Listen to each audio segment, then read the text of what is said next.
ကဲခုဆိုတော့ကျွန်တော်တို့9လပြည့်တဲ့ဖြစ်ပါတယ်ခင်ဗျာရေချောင်းတော့ရေကျနေပါတယ်ခုလိုဆရာတော့ကျွန်တော်တို့နှစ်ဘက်ရောက်ပါသေးတယ်ခင်ဗျကျွန်တော်တို့ဖွဲ့ပြီးစောက်လိုက်အောင်မယ်ဒီကောင်ဆရာကြီးဒီကောင်ဆရာကြီးနေထားတော့ဒီလိုရှိပါတယ်ခင်ဗျကဲခုဆိုတော့ဒီမှာကိုလူလေးရောက်လာပြီဗျ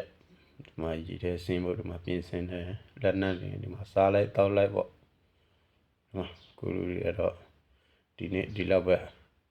မိုးလည်းချုံနေပြီဆိုတော့ဆင်းဖို့ပြင်ဆင်နေကြတယ်ကဲဒါပဲเนาะကျွန်တော်တို့ဆင်းပြလိုက်အောင်မယ်ကဲကျွန်တော်တို့ပြန်တက်လာပါပြီခင်ဗျ7နာရီလဲထိုးပြီဒီမှာဒီညရလာတော့ဒီမှာကြည့်ဒီမှာငမွေထိုးကောင်းကြီးငခုဒီမှာငချင်းလား5မျိုးစုံပဲဗျ10ကီလိုကြော်မယ်ဒီမှာကျွန်တော်တို့ရလာဒီညဒါပဲเนาะအကုန်လုံးဟုတ်ဆက်ပါတယ်